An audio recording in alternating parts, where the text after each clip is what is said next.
Usa ka batan-ong Sugboano nag-viral sa social media gumikan sa iyang AI-generated nga mahulagway sa pipila ka mga tourist spots sa Cebu.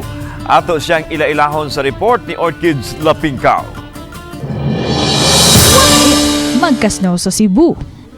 Unsa pod kaha kung nahimutang sa ilom sa dagat ang Sugbo.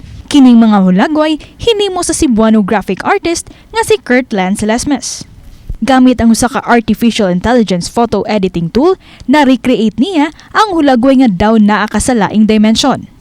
Gani, nag-viral sa social media ang iyang mga hinimo nga mga hulagway ug nakaani ug lain-laing reactions. Sukad nga gipauso ang paggamit sa AI, hilabi na sa natad sa photography, daghan na ang migamit niini.